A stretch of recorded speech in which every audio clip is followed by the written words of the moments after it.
Hello, my name is Gladdish. You may not have heard of me. Perhaps my being is a new concept to you.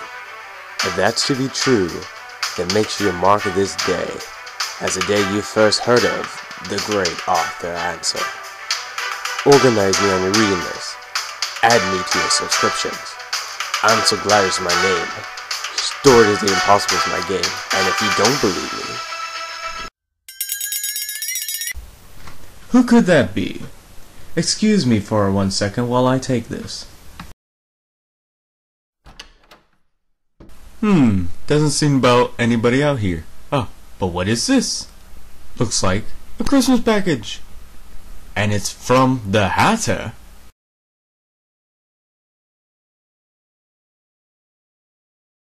Why is he sending this to me by mail?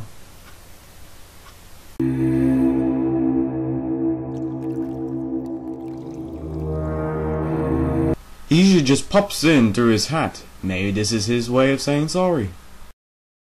Surprise, motherfucker.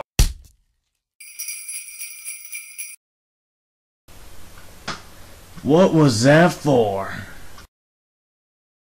I thought it would be a nice jolt into your life. Merry Christmas! You could have broken my jaw. Ah, but I didn't. Plus, I barely smacked you. You must have a very fragile complexion underneath all that. Stop! We don't talk about that. Anyway, why did you send yourself by pack? Well, you said I had to knock before entering. I said that since you kept on popping in here through your wormhole of a hat, always scaring the crap out of me every time. Oi, so that's why the smell. Why are you here, Hatter?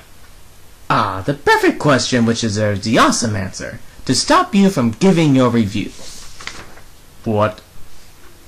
And replace it with this. The Hobbit?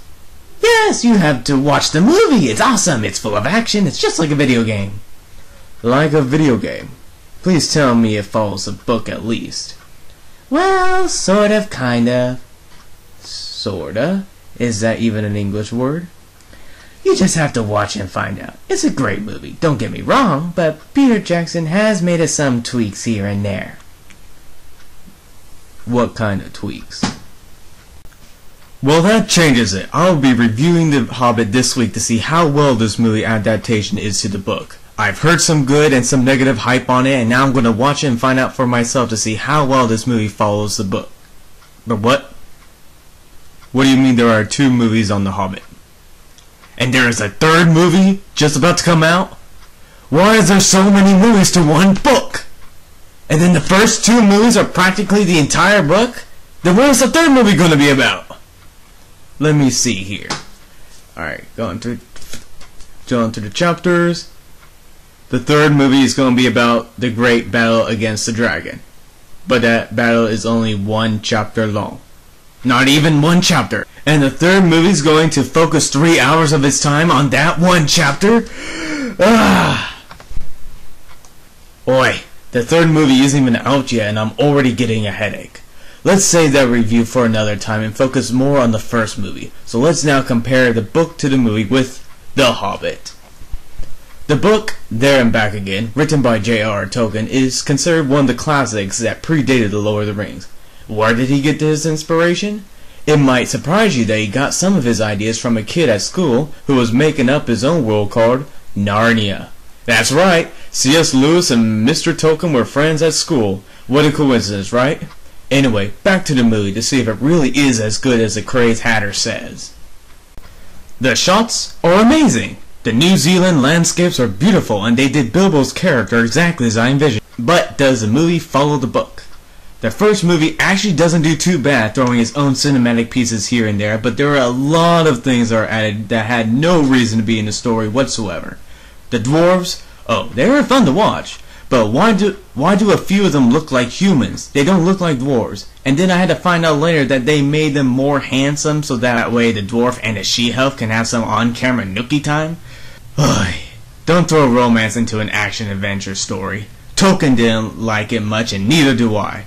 When all I want to see is Radagast? The Brown Wizard? He wasn't in the book. he was mentioned, but he wasn't in the story, so why did they have him in the movie? Oh, so the audience can laugh at him riding a sleigh pulled by rabbits. Okay, Peter Jackson, that's what you want to do, go ahead. This is an adaptation, so you can make a few changes here and there. I can look over these changes now, like the bonus story with Gandalf, as we find out what he's doing away from the party. It wasn't in the book, but it does give us a little more background to what he was doing. He wasn't just sipping grog in Rivendell, he was fighting the dark forces and having meetings with Saruman? Oh my god, this is priceless. This wasn't in the book, but this is too funny to pass up. Saruman making small talk with Gandalf as if he was a good guy? Oh my goodness. Perhaps this is when he was a good guy from the beginning. This change I can accept because it's a spoof. And they even added Lady Gadriel to the cast? Oh, I'm dying inside. Alright, back to topic. So, the story follows the original dwarves sneaking out of Rivendell. They find the goblins, get captured, get sent to the Goblin King, and... Great Lord Almighty, look at those balls! Wait, take that back. Don't look at them! They're hideous! I shield your eyes! And why are they on his face? Wait, don't stop now. I have to finish this review, and laughing at every little thing is not going to help. So, we fast forward. The company escapes with Gandalf's help, and oh my god, what is this? It's like a video game. I don't have all the footage, but either it be dwarves or humans, their battling style is impossible. The movie actually made the fight scene look like a Mario game with the fat dwarf jumping on top of the goblin's head. Unbelievable! Well, as long as those are the only differences in those movies, some are just added bonuses while others are... Who the heck is that? It looks like an albino goblin pumped up on steroids. Where did he come from? Where's my book? Okay. He is Blog, son of Azog the Defiler, and only appeared at the end of the book when the five armies meet. He doesn't even have a line. His name is mentioned only once or twice, so why do I see him now as the main protagonist in this movie? Him and Thorin have a crucial battle and the dwarves barely escape, and this isn't even going to get resolved for another 6 hours of the movie time. Ugh. Peter Jackson, what are you doing? Was the original Hobbit's tale not good enough? There is so much screen time with the orc that you can make a separate film just on this albino freak. Not to mention a third film that would show only the love shots between the supposedly cute couple. But, by God, that was fun, but really unbelievable. Okay, now so look at the eagles drop them off near the mountain, not at the mountain, near the mountain, near the movie's end, and there... No, I'm sorry, the movie ends there. I still don't know why it's another trilogy, but it is. It's too long for an adventure that should be summed up in 2 hours. There are too many subplots, too many romance is going around, and that's because there was supposed to be no romance to begin with. And way too many characters that have nothing to add to the story, unless you want to add them into what I believe to be Peter Jackson's next movie, The Battle That Never Ends, directed by Michael Bay.